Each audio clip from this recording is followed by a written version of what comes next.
Teacher union boss Randi Weingarten is now suggesting that there may be no live school in fall because of COVID. So let me see if I understand this. Kids can't go back to work, but Weingarten can fly all across the country to address crowded press conferences telling people without a mask that their kids can't go back to school.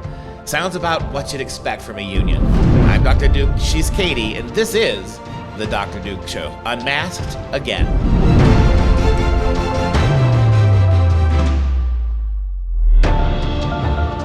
Hello, everyone, and welcome to the Dr. Duke Show, the only program that keeps you educated on the craziness of packed K-12 classrooms and college campuses around the world. Today's show is sponsored by Mike Lindell and our friends at MyPillow. MyPillow is always offering great deals, and this week they are going back to their roots, offering their premium MyPillow valued at $70 for just $30. All you have to do is use the code Dr. Duke. That's DRDUKE. Visit mypillow.com and save up to 66% on all your bedding needs. Again, just simply use the code Dr. Duke, DRDUKE. All right, today we start with major backlash against America's teachers unions as the president of the AFT, if you just put a D in front of AFT, you get the word daft. That'd be better, I think. How about the Democrat AFT, right? American Federation of Teachers, the DAFT.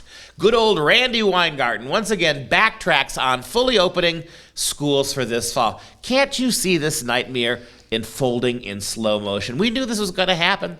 By July 4th, masks are gone. Everything is open. I went into my local grocery store yesterday, and for the first time in over a year, there were no plastic screens over between me and my cashier. Ever since July 4th now, what have we begun to see? The slow creep back to it's almost like the educrats and the progressives, they can't wait for September to get here when they can just shut it all down again. Oh, look, people are going on vacation. They're enjoying, we raised gas prices through the roof and they're still celebrating. Yeah. We talked about how bad the American flag is and how evil the American history is, and they're still setting off fireworks and waving flags. We're going to have to go into our mini-me deep plan of the year. We're going to go right back to masking and closing down. It's the only things that have worked for the progressives in the last 10 years. And so you have Randi Weingarten, who is the president of the American Federation of Teachers now, who once she was saying, oh yes, we have to get our kids back. We have to get our kids back, because she was facing backlash a couple months ago.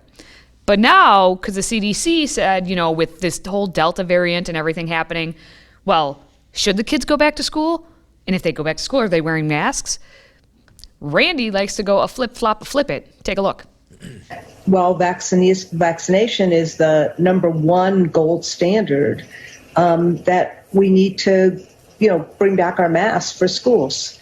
So the bottom line is we're going to keep kids safe. We're going to keep our members safe. And we're going to try to open up schools, and we're going to try to move through this political battlefield. Katie Petrick, I have a question for you. Can you explain to me the following statement from DAFT leader Randi Weingarten, Democrat, American Federation of Teachers, that we just heard on the screen there, that vaccines are the number one gold standard. Correct. To bring back masks. Yes. How does that work? In her mind. In her mind. It does work. It makes perfect sense, because if you're vaccinated, you're fully protected. Yes. Except when you're masked and vaccinated, then you're fully protected. Right. So when you're fully protected, that's what you must have. The number one gold standard is the vaccine. Yes. What does that have to do with masks? Because you need to be fully protected. That's just where we're at. So basically, you need double protection. Might as well triple it. So that's my point. Might as well quadruple it. Vaccinate and then wear useless masks, and then put every child in a plastic bubble? Yes. Now, plastic isn't as environmentally friendly, so we are working currently on how many dolphins, right? How many porpoises, as we're talking right now, are choking on used masks in the middle of the Indian Ocean? Way too many. Way too many. You're killing. How many coral reefs are being covered in snotty blue masks? This is right? true. So please spare me your environmental consciousness. Randi Weingarten, ladies and gentlemen. Let me just repeat what she said one more time. As always, vaccinations are the gold standards for masks. These are the people who are running America's second largest teachers union. Yes. Now, again, if we remember back to before school let out. I think it was back in May when she said, we can and we must reopen schools in the fall. We can and we must. That was because, if I may remind you, because remember how some schools were opening in mid-May for the last 3 weeks, the last month of school? She didn't want that. So remember, when she said we must open the schools in the fall, that was her covering her own union saying, but we're not going to open it now this year, even though it is safe to do so. Yes. Well, she also saw that the schools that had reopened, some of them all the way back, all full last year from September, did just fine in terms of students getting COVID, or rather not getting COVID, and everything was fine. And actually those members, because everyone is a member to her, not an actual teacher. Those members were actually would be doing just fine, the ones who were outside of her system. So her members, she wants to keep protected in the little plastic bubble, as you say. But the ones outside of that plastic bubble, they are doing just fine. So she's trying to protect her members by keeping them now out of school, even though, again, the ones who did go into the school were just fine. Yeah. Are you confused? No. Anyone? You confused? All I know Are you is confused? America's got a member for her, all right. I'll tell you what, this kind of stuff is so creepy. And when you think about what she's basically doing, is effectively the same kind of thing you're getting from the White House right now. The White House is not one iota more articulate about this than Randi Weingarten is. As a matter of fact, we got some great tweet slides of people going after her for her stupidity. This one is from Josh Jordan. Randi Weingarten going full Leroy Jenkins on every district currently planning their school openings next month. That's exactly right. How about the next one? From Guy Benson. We're going to try, in quotation marks. And she's citing the CDC mask decision as she wavers. How about the next one? From Lisa Booth. Quote, outside of Fauci, has anyone done more harm to the country during COVID than this woman, Randi Weingarten, the teachers union? Think about how many kids across the nation have suffered because of this lady. And I think that's a really good question to pose, because I think I would assume we're all in agreement that Fauci has done the worst because of all the flip-flopping that he's done, but she's taking all of her direction from what Fauci's doing, and that's directly impacting all of our children. So Fauci has been for the nation, and I think she's the one who's been for the detriment to our children. That's a good point you raised, because Trump was responsible for 9 months for every single aspect of COVID, right? Whether there were no vaccines or the vaccines, even Biden himself said, I'm not sure I'd take a vaccine because Donald Trump said it was okay. So Harris said no. Exactly. They all were Kamala saying Harris, no. on the one hand, too little vaccines, too many vaccines, too much travel bans, not enough travel bans. Whatever happened, Trump was responsible. How many masks? Fauci responsible for any aspect of this? No. Biden? No. Harris, no. The American White House, no. Now, when was the last time you saw in big grisly numbers on MSNBC or CNN, death toll for today? What consequence did Andrew Cuomo pay for murdering senior citizens? Literally murder, and that is the correct use of literally murdering senior citizens by jamming them all into the same old age homes to die amongst each other. Not a single. If you want to know why this country is no longer a free country, if you want to know why America is no longer a constitutional republic and isn't even a democracy anymore, it is because there is no real consequence when high-ranking Democrats lie, cheat, and steal. There are no consequences. If you're a Republican, like Donald Trump, there are consequences for everything, even things you didn't do. In the media, there are no consequences for these Democrats in Washington. And that's why you don't live in a perfectly free country anymore.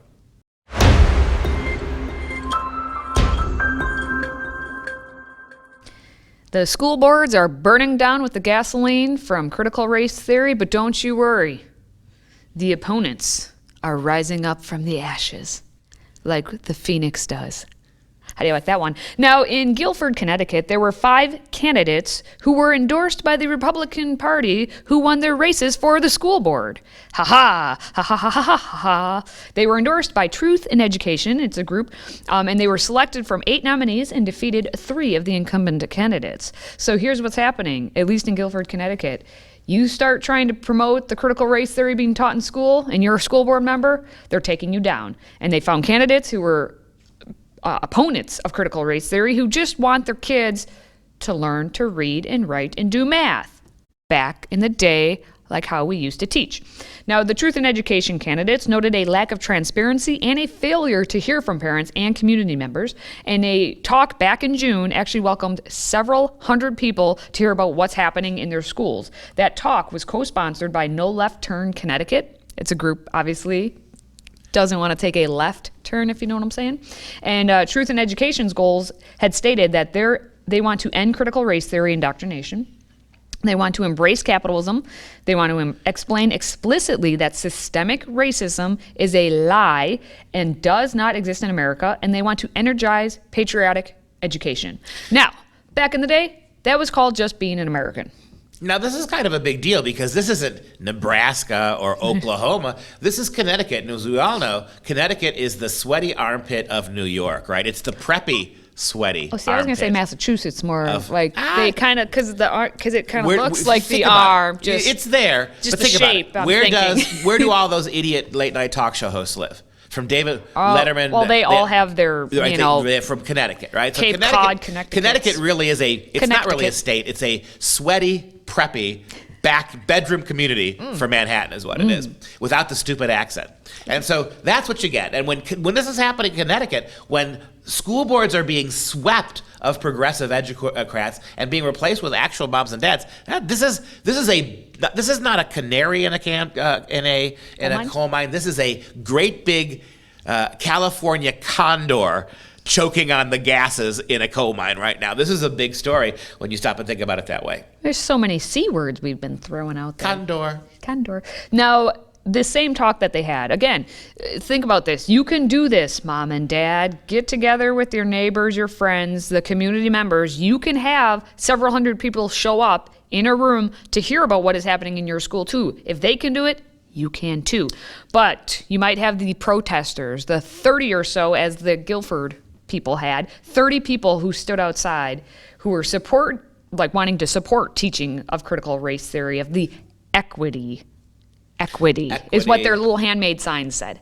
Equity. So several hundred in the room learning about this to the 30. You do have the power to get it done. There are enough people who want this to go back to the way we used to teach people. And Mom and Dad America, if you do get elected to the school board, remember one thing, because far too many conservatives who find themselves on school boards seem to forget this, because usually they're in the minority, right? What's been going on over the last few years, you'll have 8 or 9 liberals, you'll have 1 or 2 conservatives. Now it's starting to really even out, and as we can see from Connecticut, the sweaty, preppy armpit of Manhattan, what you can see there is that the boards are beginning to be washed away, these liberal educrats and conservative moms and dads. Remember one thing, and don't ever forget it. You are the boss of the superintendents, not the other way around. The job of the state administrators when it comes to education is to listen to you. Don't be cowed by their worthless PhDs in education. Bill Cosby has one, for God's sake. It means nothing. An education degree, particularly a graduate school education degree, ain't worth the paper it's scribbled on. It ain't. So you, Mom and Dad, are their bosses. Don't let them forget it.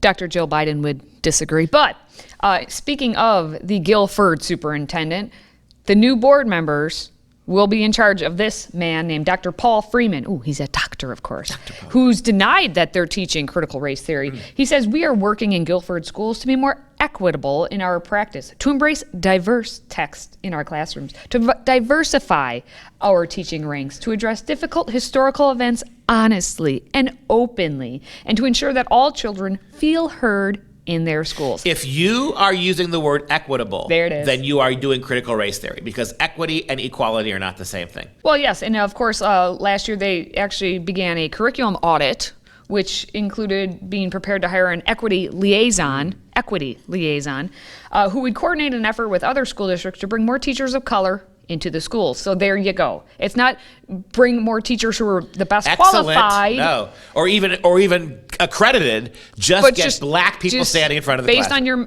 what your skin tone looks like. Just a little side note: the Trafalgar Group recently reported results on this question: how should parents who oppose critical race theory in public schools respond if it becomes part of their children's curriculum? What do you think? Well, according to this study, 51.8% said they should take action.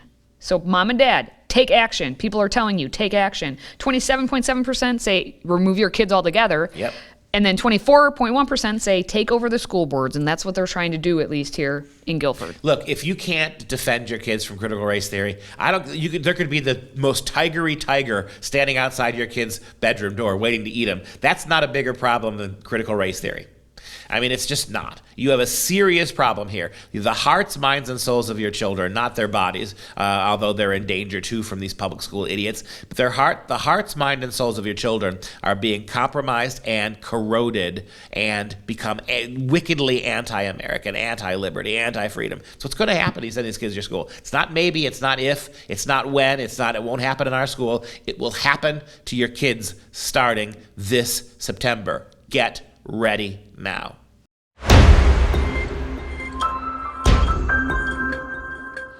Well, we have yet another black conservative who's speaking out against the dangers of pretty much everything being claimed as racist, because everything is being claimed as racist. Conservative author, columnist, political commentator, and senior fellow at Stanford University's Hoover Institute, there is Shelby Steele, spoke out on Fox News Primetime about the claims that America is systematically racist. And before we go to this quote, I would just like to reinforce what Katie said. This is one of the great African-American intellectuals in the world today. This is a guy who is, though he's African-American, he has come through the system. He has become an expert. He is a major intellectual. No systemic racism holding him down. Think about the stories we've done today with Randi Weingarten whining about the masks, and you've got the Connecticut school board being taken over by conservatives, who's trying the Connecticut schools all trying to jam critical race theory into the classroom, whose primary idea is that America is systemically racist. We'll listen for a moment to what Shelby Steele has to say about that. All the things that we protested back then are over with. We are as free as you can possibly be free. We have enjoyed freedom now for some 50 or so years. Our problem has been a lack of development. We haven't developed commensurate with the new freedom that we won for ourselves. And so we're still behind. The point is there is no racial discrimination behind it. This is not a systemically racist society. It is a systemically goodwill toward black people society. The people in this country are rooting for us. They're not holding us back. They want us to do well. Thank you. This is a goodwill. Do you understand, Mom and Dad America? Do you understand how many programs there are for African Americans? How much Head Start, Leg Up, how much affirmative action? Are you watching TV now? Every married couple you see on TV has at least one black member represented there. This is a goodwill culture towards black people. No one wants to see black people fail, but you got to take advantage of the opportunities that you have. What Mr. Steele said is exactly right. We don't have a systemic racial problem.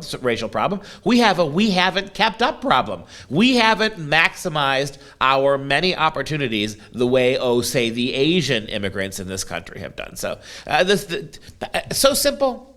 So what Shelby Steele was specifically talking about right there was at the Olympic trials when we had Gwen Berry, who decided to turn away from the national anthem being played because she, wanted to put her fist in the air instead, kind of like what happened back in the 1968 Olympics. Shelby Steele was saying, hey, in 1968, I was working for the government at the time. In 1968, I remember why they were authentically protesting with the Olympics. In 1968, yeah, okay, I can see reason for it. Today, it is long past that, as you saw what he said. He also has said, is what frustrates me today when I see someone like Gwen Berry protesting at the Olympics is that, honey, you are 60 years too late. Protest is not going to develop Black America. Black America is going to have to develop itself. And what I love about it is, did you hear what he said? We are as free as we possibly can be. And what that means is, go back to the discussion we just had about equity and equality. With regards to equality, we are equal. Under the law, we are equal. Under the way that we must be treated, all of our kids get to go to school no matter what. We are equal. We equally have access to the opportunities of America. But what the progressive left wants is equality. They demand that every black person, every minority, has to have what the richest, most successful people have. And until you have wealth redistributed unfairly in the name of equity, you won't have any peace. And so that's what Mr.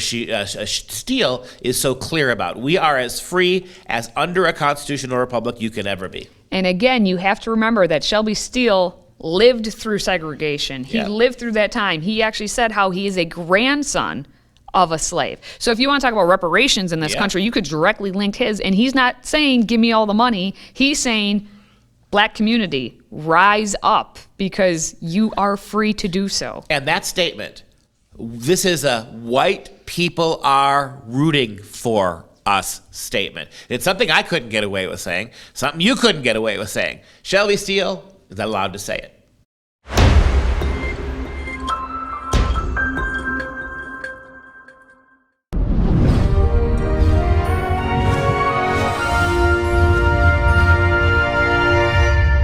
It's time now for some real education. REAL. Politics should not interfere with sports, and sports should impact politics. Now, hear me out here. This quote is from Vladimir Putin, who in many ways is a scoundrel, not somebody you ought to hold up on a pedestal, a man who has hijacked what was becoming a democratic Russia and turned it into kind of some weird quasi-KGB sort of gulag place. All right, fair enough. But when it comes to this quote about sports, he's right. This week on the Dr. Duke Show, I want to talk about quotes about sports and politics, because the reason no one's watching the Olympics is because of all the politics. You've got American athletes like the women's soccer team, even though they're not playing their best soccer when they need to, still taking knees. You've got the American men's basketball team kowtowing to China, even when they're getting beat by countries like France. This idea now that politics is the purpose of sports is a huge problem. One of the problems with the progressive left is their political worldview encompasses everything, right? It's not enough to say that we want to fight racism in America where it's found. We go further, the Democrats, the progressives, and say the whole damn system's racist, throw it out. That's progressivism. And now you see what this has done to sports. No one's watching the Olympics. It's at its lowest rate ever because of this. Nobody wants to hear athletes, especially in the Olympics, when you are playing you're not playing for yourself. Maybe they ought to get rid of the Olympics and have every individual tournament, right? Call it the global games and let people compete without a flag, without a country, without a nation. Just show up and qualify. That's what the progressive left wants. That's globalism. Then do it. But these are the Olympics when you're playing for a nation, for a flag. And what that means is taxpayer money has gone to support you in your quest to be the best as an athlete if you're playing for the American national team. You don't have the right under those circumstances to turn the Olympics themselves into some kind of crass protest Oscars with tennis shoes, basically. It's not your purview to do it. And so take this quote from Putin. He may be wrong about a lot of things, but he's right about this. Quote, politics should not interfere with sports. Keep politics out of sports. And sports then will impact politics. Think about how the evolution of sports over the last 100 years as a game, as a pastime, a national pastime, as a great American recreation. Think about the way that sports, without becoming overtly political, has influenced society. For instance, when the Jackie Robinson became the first black Major League Baseball player. It was secondarily a political movement, but it was first about baseball. He was as good as anybody else. A great star in the Negro Leagues. He became the first black baseball player in the major leagues. And see how sports was able to change culture without making it a politics first, sports thing second? Putin's right. We need more of that. All right. Well, if you enjoy our content, please consider joining the Patriot Club. Your one-time $99 tax-deductible donation allows us to keep bringing you these crazy stories every day. Simply visit patriotclub.us to get signed up. That's patriotclub.us. And of course, we will ship you our signature tumbler as just a little thank you. Now, before we go, let's show some love to our Patriot Club members. And today, we're giving a shout-out to Hector from Orange, California. Thank you, Hector, for supporting us. Hector, like the great Trojan that your distant ancestors were named from on the plains of Crete fighting the Trojan War. We thank you for your contribution. Is that over the top enough? A little bit, just Hector. a smidge. Mucho gracias, amigo. And that's our show. For Freedom Project Media, I'm Dr. Duke. She's Katie. Until next time, stay educated, my friends.